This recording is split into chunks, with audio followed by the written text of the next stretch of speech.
ngiye kuvugamo ibintu bigeze muri bine bigaragaza aho intambara igeze. Burundi bwagoswe ariko neva abashyize mu itiro n'umuntu witwa Mbayahaga yabashyize mu itiro. Red Tabara yabakwege yakarambaraye. Kandi binkubwira ndabisubiramo, niba perezida w'u Rwanda nyakubahwa Repubulika y'u Rwanda Paul Kagame, Generali Makenga wa Noro Kivu na Side Kivu, Generali Godefroid Niyombare, Generali Sematama, aba bagabo uko ari batatu bakaba koko bafitanye urunana bari kumwe mu gusambura Burundi cyangwa se gusambura ishaka ry'abadede. Misiyo ya Kisekedi yo kusenya ubutegetsi bwa Kigali no kurimbura u Rwanda yarafirinze mu bigaragara. Misiyo ya Evariste Ndayishimiye yo gutanga igihugu cye bakacitorezaho, ndaje nkureka wumve video hano ya Kamaramazi. Ndayishimiye yatanze igihugu cye ngo abitoza baze bakore imyitozo bajye muri Kongo. Jari Karaza nuzu yunguyu uri South Africa Kayumba Nyamwasaraza na FDLR aragerageza bajya gucukura muri Minembwe mu misozi aho kujya mu Rwanda bajya muri Kongo. Nukuvuga ngo nanone plan A ya Evariste Ndayishimiye yarafirinze. None ubu Liyetona Koloneli Rugabo amaze gutangaza gufata Uvira, amaze gutangaza gufata Baraka, amaze gukubita agatoki ku kandi atabarundi ndabambutsa n'amaguru. Nago nibagiwe video ndaje uyumva ariko wumva aho tugiye kujya. Sorry. Rugabo wamaze kuvuga ngo mfite ishavu ry'ifura yanjye abarundi bishe, ngo nabandi ndetse muzi ko bari mu gihe cyo kwibuka babo baburiye mu Gatumba, ni ishavu n'umujinya. Perezida w'u Burundi Red Tabara nayo ntabwo we ubwiwe yaravuze ngo Red Tabara ifashwa n'u Rwanda, we Muvetetura ntibaho n'u Rwanda. Niburi shuwa hakaba muri Kongo waratsinzwe, muri diplomasi ugatsindwa, kazi kawe kubera ko ibintu aho bigeze. Red Tabara Makenga amaze kubaka ibyiwe muri Kongo. Niba ari kubaka ibiraro, akubaka imihanda, akubaka amahoteli, akazana bake, agashyiraho igipolisi, agashyiraho igisirikare, inzego z'ibanze. Sultani Makenga agakora ibyo bikorwa, uwo muntu ngo ibyo azabisubiza amaboko ya Kisekedi na Evariste Ndayishimiye. Abanyamurenge bakaba bari gutaha bava imihanda yose basubira iwabo Murenge, biyumvira ko bazongera kuhatanga. Niba Amerika imaze kwemera gukorana na M23 ikabiri mu kwaha kwa M23 kubw'amabuye y'agaciro ari muri Kongo, Red Tabara ikaba yaravuze ko nifata igihugu ari yamabuye izayashyira Amerika, Ndayishimiye akaba ari kuyajyana mu Bushinwa. Red Tabara niba koko umuntu yifinance akaba yitera inkunga, ufinansa mama 23 akaba ari uzana finance Red Tabara, murare mwambaye abaturiye igihugu cy'u Burundi, murare mwambaye ibara riraguye. Kuko Red Tabara nta munsi yavuze, ariko za tariki yaravuze ngo Rokenzi. Wabonye ko nibura birasa birajya gusama ukuntu Red Tabara yavuye mu gacerere. Za tariki nizi. Nitwa Cedric Bangi, umurundi akunda igihugu. Sinshobora kwemera uwo ari we wese azotera Burundi ngo ndera amaboko. Nemeye kwifatikanya n'igihugu canje canyibarutse. Burundi igihugu cyiza, kugikingira umutekano kugira ngo guharuka n'uruzoza uze guharukira mu gihugu cy'amata n'ubuki twarazwe n'abasoko n'abasokuruza. Gwaruka ndabahamagariye kwifatanya n'abakunda igihugu cy'u Burundi ukuri, tugwanye umwansi wacu iyo azoturuka hose. Imigwi yose ishaka gutera Burundi twungurunani tuyigwanirize hamwe. Nta muhutu, nta mututsi, nta mutwa, twese turi bene Burundi. Haguruka dukingire Burundi, haguruka turwanire imbibi z'igihugu cyacu, dufatanye mu nda, byose birashoboka. Ya msituni mama Kigonge chanini Msituni mama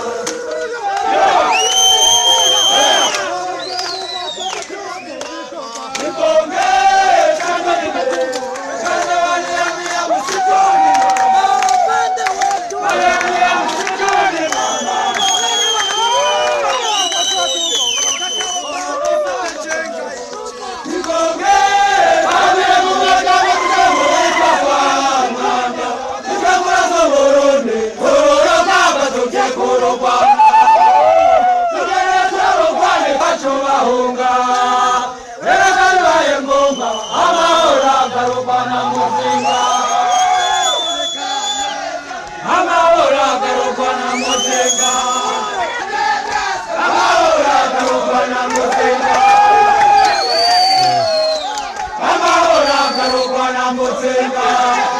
umuntu wese ukane kumperekeza mu minembwe itike ni yaje uvuze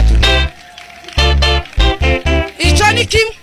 Hari umugabo wanyemereye kwandika abantu bazomperekeza nitugari Bukavu hari abazodutegera indege tugende ku Buntu, ariko tikizovana Kigali ni Bukavu ni yaje kona bivugira mu materaniro duheze ese cyubahiro ame icakabiri fite ibihumbi 80 byo guheza abana b'inkomere barasiwe hari bari hano mu Kigali hano hirya hano barwaye jewe nyazanye ifaranga z'abana abana biwacu haba abagore bambaye ibitambara basa neza gutya batamugaye batarashwe ko nonunda oya ina amadora nyoza na 80 y'abanyarwanda ngifasha abana bangaje abana barashwe jewe nizo faranga nyazanye ibihumbi apana amadolari apana ya mgaya yanyu y'ibihumbi 10 ngo ndangize ndasubira kandi zana ibitanga 23 ndabitanga sigaranye ibitenge 4 ushaka ariko bene babandi nyine namwe muzi babagore badafite muzukuri abo nijoro nyara ntanze ikindi gisha ejo nzo kiguranye bwo ngiye matakumba niwe nsiga niwe dukurikirana jewe nibyo nzakura nibyo bikorwa zanje habe ni wacu zanongira singira ndagira ngo nibibanza jewe ngira inzu muri hari iwacu mu Minembwe yashize mu mashini 6 abagore ko baradota basa barasize indi zose iyo nzu ntizira.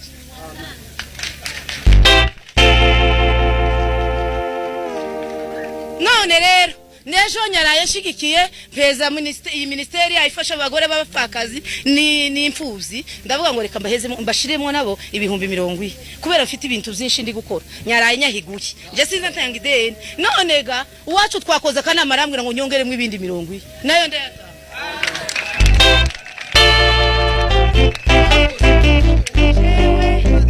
ejo mu gitondo nzotaha nyemereye uyu mugabo n'uyu we ngo ntazocana Kigali ngo azocari azobajana mu mazi mubanze mwoga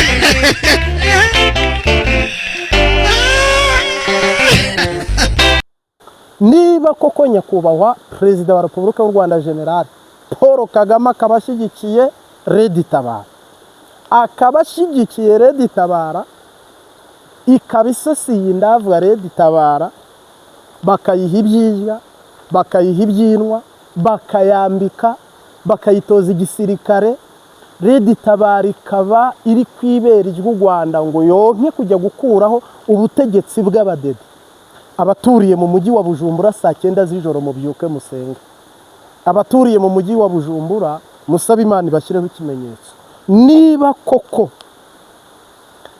Perezida wa Repubulika y'u Rwanda ari gushyigikiye ma 20 akaba ashyigikiye ma 23 akaba ashyigikiye twigwane hakaba hari ukuboko kwa RDF kuri muri iyo mihari uko ari 3 ariko ikabikorera hamwe nabwira Perezida w'u Burundi ngo niba ko kuri generali bikaba nta wakuroze bikaba nta kindi kibazo ufite nyekuba Perezida w'u Burundi habaye nta kindi kibazo ufite ukwiye gutabara mu maguru mashya mu maguru mashya ugatabara. Fata ibintu by'imikinato bihere, birukane ntibafate Uvira, birukane ntibafate Baraka, bambure Bukavu, bambure Minembwe, bambure Goma. Icyo kintu niba uzi ko wirutse amajyepfo ya Nord Kivu n'amajyaruguru muri Sud Kivu na Nord Kivu, ingabo zawe bakaba bazirukankana nk'abirukankana inyamaswa iri guhunga, zikaba zigenda kibuno nta maguru, agahanyu, umuruho n'umubabaro. Nyakubahwa Perezida wa Repubulika y'u Burundi, wigeze uvuga, hari ijambo Neva yavuze ngo nyuma y'iki gice cya Nord Kivu na Sud Kivu ngo ni njye uri bukurikire, ngo bityo rero bakaramuka bafashe Ruzizi bakafata Uvira ngo ubutegetsi bwanjye burarangiye. Iryo jambo abajyibuka murazyibuka ko Neva yabivuze. Niba koko Neva yarabivuze uko ibyo yavugaga ubwo byari ukuri, ejo bundi numvise kuri BBC Perezida w'u Burundi avuga ngo eta majoro ya Red Tabara iri Kigali, headquarter ya Red Tabara iri Kigali. Nose ayo makuru iyo yamenye wowe ukayamenya, ndaje mbahe message yanzinduye, ayo makuru Perezida w'u Burundi akayamenya ko Red Tabara iri Kigali ifashwa n'u Rwanda. Perezida w'u Burundi yabibwiye umunyamakuru wa BBC, radio ya Bongereza, arababwira ngo M23 ntibaho mu Rwanda, RDF. Arababwira ngo FDLR yarashaje, yarashaje cyangwa se nabatamu. Kubera iki Neva yahisemo gufasha FDLR, u Rwanda rugahitamo gufasha Red Tabara? Abaturage barungukira he, bene gihugu barungukira he muri izo mpari, muri iyo mihari inyungu iri he? Kubera iki niba bimeze uko, Neva akagira amakuru nk'ayo, akabona amakuru nk'ayo, bimumariye iki, bimufashije iki, bimwunguye iki? Nyuma yo kubimenya ko Red Tabara iri mu Rwanda ifashwa n'u Rwanda, nyuma yo kumenya ko M23 ari u Rwanda, bigufashije iki, bikumariye iki, bimariye iki igihugu cyawe? Neva yigeze avuga ngo nihagira urusoro rumwe ruva muri Kongo rukagwa ku Rwanda, rukagwa mu Burundi, rurashwe n'abama 200, ngo aho bizaba biheze n'abari Nyanza-Lac n'abari za Ruyigi, za Karusi, ngo nabo bazamanuka. Yabivugiye mu Kirundo. Ejo bundi tubona M23 irasa mu Cibitoki cya Rugombo kwishengero ya Methodiste Libre, bahatera ibirokete birenze 10 ku butaka bw'u Burundi, bihagurutse mu kiyaya cya Ruzizi, ariko ku ruhande rwa Kongo. Ntabwo twigeze twumva Neva avuga, nta nicyo yabivuzeho. Niba abasirikare batsindwa bakava muri Kongo ukabakiza amaboko abiri, bose bakirundi Bujumbura, FDLR ikirundi Bujumbura, Wazalendo ikirundi Bujumbura, FARDC ikirundi Bujumbura, Bujumbura ikaba ari indiri, cyangwa se kikaba ari inzu ihishe abanzi b'u Rwanda ndetse n'abanzi ba Kongo. Icyo kintu uribaza ko cyoroshye? Niba jari ikazi Bujumbura mugakora inama, Kiseke dakaza mugakora inama, ba Omega bo muri FDLR bakaba bari Bujumbura bahawe indaro mu buryo bwiza bwagutse, bwana Perezida wa Repubulika y'u Burundi, ese koko ntacyo bikubwiye? Nta n'ikintu biri kukwereka, nta nicyo nta shusho, nta n'isura biguha? Je rero mbona ndi butsindwe n'ayamanika kare nkabivamo, mbona nta mumaro, nabivamo vraiment, excuse me, nabivamo. Neva asa n'umuntu uri mu mandazi, uri mwitiro, uhuze, urangaye. Red Tabara yarakwinjiranye, ndabyemera, nta gihugu kizapfa gutera ikindi, public ntago bibaho, ariko binyuze muri Red Tabara uri mu mazi abira. Perezida w'u Burundi, ingoma yawe y'abadediri mu mazi abira. Pamela yahagaze ku itangazamakuru agaragara nk'umugwanashyaka wemeye guhaguruka agafatanya n'abareditabara gutabara Burundi. Umunsi mwakumva Shimamanda ari muri Kongo, umunsi mwakumva Ninahazwe Pacifique ari muri Kongo, umunsi mwakumva Faustin Ndikumana yashitse muri Kongo, cyangwa ntanashike wakaguma Burundi akababera ambasaderi, ngira ngo ntawe uzaryama. Niyo mpamvu nabwiye abantu bari Bujumbura mujye murara mwambaye isaha ku isaha, mwe mushobora gutungurwa n'ibyo mutazi. Niba Rugabo avuga ati mwaratwiciye, ifura yangirwa muri mu Gatumba, ubu ni Liyetona Koloneli Rugabo wo muri Twigwaneho, kavuga ngo abarundi baraduhemukiye, akabivuga arira tamosozi, akabivuga ashavuye n'uriya mubura, akavuga ngo ubu nisubira abarundi, by'umwihariko akavugamo abadede, tuzabambutsa n'amaguru, natwe intambara tuzayumvira mu mateka.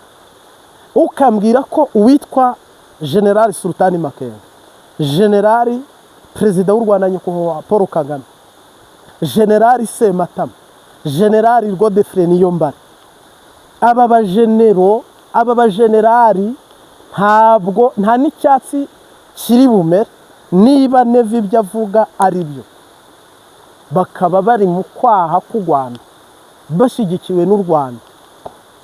Amakuru ukaba uyafite, inzego z'iperereza murazigira, cyangwa ugasenga ukabimenya, cyangwa abapfumu bakabikubarira, ibyo bintu bikaba ari kweri, urare wambaye. Kuko Reditabara nitaha igasubira iwabo irakuzanira abashyitsi. Reditabara ijyanye abashyitsi hehe? Mu Burundi. Kandi ijyanye abashyitsi bajyanye umuriro, bikoreye umuriro, bambaye umuriro, bahagatiye umuriro. Ni ukuvuga ngo za mbaraga zakoze muri Minembwe, Rahira, ubutegetsi bwa Kigali we na Kisekedi burabananiye, ubutegetsi bwa Sultani Makenga kumusenya no kumurimbura birabananiye. Ubu rero ubutegetsi bugiye gusenyuka n'ubwa perezida w'u Burundi. Ugwishigisha yararusoma Nyabarongo yicu yizaniye, utabusya bwita ubumera, taza karayifumbwa arazifu.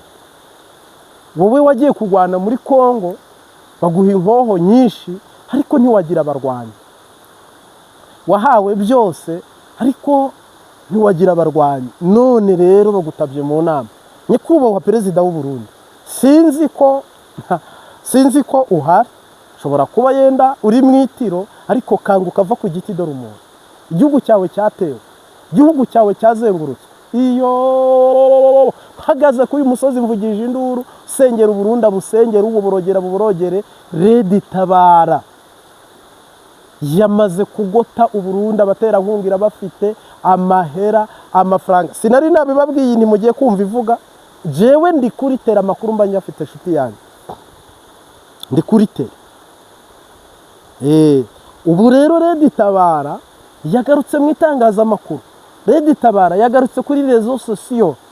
Sinabibabwiye ubushije, Rugabo ataka bandasiye inka, basenya amazu, dore kajugujugu, dore Sukoyi, dore doroni, si byarangiye birukanye. Uba mu bwihisho bw'ishobora byose azama mu gicucu cy'isumba byose. Uba mu bwihisho bw'ishobora byose azama mu gicucu cy'isumba byose. Sawa sawa.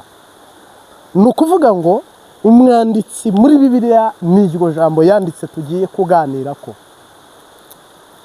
Tugiye kuganira ko. Ni ukuvuga iyo bavuze ubwihisho mu Kirundi ni ukwinyegeza. Umuntu ashobora kwihisha abanzi, umuntu ashobora kwihisha abagizi ba nabi, cyangwa akinyegeza. Umuntu ashobora kuba mu bwihisho. Isirayeli irubaka ariko ikagira ngo ubwihisho hasi buba rindi bisasu, sava. Ibihugu bibaho ariko bikagira ibyo bita ubwirinzi bwo mu kirere, sava, bw'ibitera impande zose. Umusirikare ararwana akagira icyitwa atibari mu gatuza kiwe. Abasiganwa bagira kurusi kuri moto bagira ibintu bambara aha n'amaga no mu mavi na kaske, ibyo bita kava, ni sawa.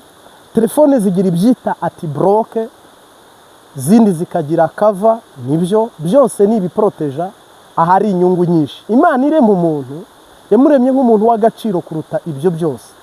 umuntu aruta igihugu, umuntu aruta buri kimwe cyose. Mugabo uyu muntu sinzi, twe tuba mu ntambara. Yesu yaravuze ngo mu Rwanda n'isi n'umubiri na Satani, izo ntambara ntizihera ntizirangira. Ese koko umuntu ku rwego rwe arafite uburinzi, arafite ubwihisho, arafite ubwugamo, ari mu gicucu cy'ishobora byose, ari mu bwihisho bw'isumba byose, cyangwa ni igihuha, ni igipirate, canke n'ibindi bintu bindi tutazi? Mungu adusaidiye. Ni ukuvuga ngo umuntu wumva, umuntu areba, umuntu usoma Bibiliya, ntusha kumbwira ngo iri jambo ryaranditswe ngo uba mu gicucu cy'ishobora bingahe byose. Igitutu mu Kirundi, igicucucucu mu Kinyarwanda. Uzabona iyo izuba rivuye haza akantu k'igicucu abantu bashobora kugamamo, cyane n'inyamaswa cyangwa undi muntu wese udakunda ikizuba cyinshi. Buno abarozi ni benshi. Ese uri mu bwihisho? Abarozi ni benshi, batakubona batagufata, uri mu bwihisho. Ubukene ni bwinshi, uri mu bwihisho. Intambara zakwiriye isi hose, uri mu bwihisho, cyangwa ziri buguhitane upfa utageze i Kanani. Ese uri mu gicucu cy'ishobora byose? Ese urakavarinze? Ese ufite assurance, ufite ubwishingizi muri Kristo Yesu? Uba mu gicucu cy'ishobora byose azama mu bwugamo bw'isumba byose. Abantu bugama imvura, abandi bakugama izuba. Navuga ngo umuntu wese aba afite intego, objectif yo gukiza amagara ye cyangwa ubugingo bwe cyangwa agatwe kiwe. Umukristo ajijwe ate? Arangara ate? Ayobegwa ate gukingira amagara ye, kurokora ubuzima bwe hisunzwe ijambo ry'Imana? Abana bawe bari mu bwihisho, umugore wawe ari mu bwihisho. Ibi bihe turimo si ibyo gukinishwa, kuko ari igihe cy'intwara n'intwari zinaniwe. Mana nimuwe n'urukundo tabara itorero, tugeze mu bihe bimwe Pawulo yavuze. Ibi bihe turimo si ibyo gukinishwa, kuko ari igihe cy'intwara n'intwari zinaniwe. Mana nimuwe n'urukundo tabara itorero, tugeze mu bihe bimwe Pawulo yavuze. Eske utewe mu ijoro uburinzi bukuriho? Uri mu bwihisho? Kuko Satani we ategura urugamba, ategura intambara, kandi ntabwo arasibita, arasabana. Nagira ngo menye kandi mbaze, ese koko uri mu bwihisho? Uri mu bwugamo? Uri mu gicucu cy'ishobora byose, cy'isumba byose, cyangwa uri zeru? Uri zeru. Birababaje, biteye agahinda. Birababaje, biteye agahinda. Birababaje, biteye agahinda. Mbisubiyemo. Ntabwo abisi bize politike y'ibintu byabo. Isi yacuze umugambi wo gufata assurance ku bintu byabo bifite agaciro, n'abantu bakereya politike yo gufata ubwishingizi mu bintu byabo. Na Yesu iri jambo uba mu bwihisho, sinzi aho uba, sinzi ahantu wibera. Uba mu gicucu cy'isumba byose, aba mu bwihisho bw'ishobora bingahe byose. Sinzi aho uba, sinzi aho utuye, ariko uba mu bwihisho hari ahantu uba. Uba mu gitutu cy'isumba byose, uwo kubera iki Yesu ategeka ahantu mugomba kuba? Umukristo nyamukristo Yesu amurebera ibiri imbere, ntabwo twebwe tumenya ibizaba ejo. Iyo Yesu ahatweretse cyangwa bitumenyesha sava, ariko mu busanzwe si ibya bose byo kumenya ibizaba ngo twikingire cyangwa twirinde. Dutegereza nema ya Gorigota. Imana igutuze mu gicucu cy'ishobora byose. Imana igushyire mu bwugamo bw'isumba byose, isumba byose. urumva isumba ibintu byose kandi ishobora byose. Ijambo gushobora byose no gusumba byose, ishoboye byose inasumba byose, agukirwa kumvira ijambo. Umuntu ashaka kukubwira ngo nzakurinda ariko adashobora byose. Umuntu ashaka kukubwira ngo nzaguha assurance nkubohoze cyangwa nkufashe ariko atari hejuru ya byose, hari ibimuri hejuru nawe. Uyu munsi wa none Imana iguhe kuba mu bwihisho bw'isumba byose kandi iguhe kuba mu gicucu cyishoboye byose. Imana ishimwe cyane. Yesu mu gutegura ubuzima bwe cyangwa umurongo we yaravuze ngo data bibe uko ugomba ntibibegeye uko ngomba.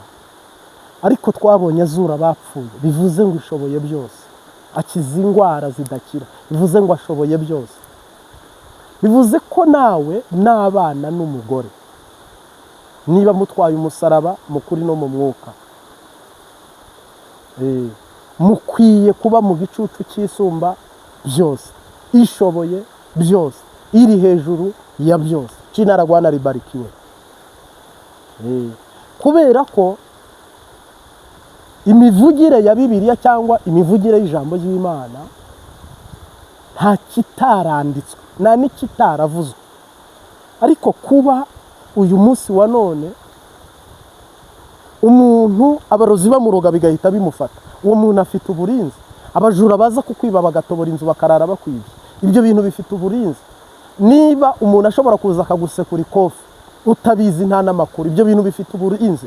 Niba umugore bwacya akahukana cyangwa umugabo akahukana, ibyo bintu bifite uburinzi.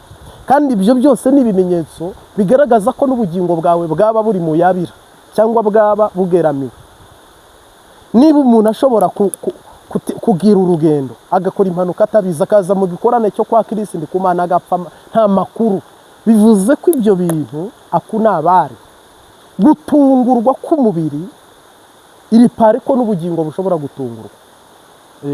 Kunanizwa k'umubiri, umubiri ugatsindwa cyangwa ukagira intege nke, iri pare ko n'ubugingo bwawe bushobora kunanizwa. Rero aho uba nihe? Uba mu biki? Uri mu bwihisho? Uri mu bwugamo? Uri mu maboko y'ishobora byose? Uri mu biganza bw'isumba byose? Cyangwa uri wazi, uri zero? Kazi yake ndiho yantumye ngo mbwira bumvira naho abatumvira bazivuganira. Umukizwa, umukristo akwiye kuba afite ubukristo bwuzuye, agahabwa ubwishingizi bwuzuye, kuko twe Bibiliya iravuga ngo ntituzi umunsi n'isaha, amatabaza yacu ahore yaka. Bivuze ko tugomba guhora twiteguye kuko tutazi umunsi n'igihe. Ariko birababaje biteye n'agahinda k'umurokora atazi icyepfo n'icyaruguru.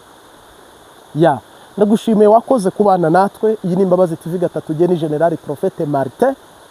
Ndakengurutse vraiment umukama aguhezagire. Ndagushimiye data umwigisha n'umwigishwa twuzurizwa imbere yawe, ubumugisha iri jambo ribohora umutima n'umubiri, rikize mu izina ry'umunyanazareti. Amina. Intego y'ijambo igitumye risohoka kiba ari cyo gikorwa. Ndakengurutse hano ndi mu butayu, mba nasenze umwanya munini kandi igihe kirekire ku bwawe. Imana iguhe umugisha. Sawa sawa.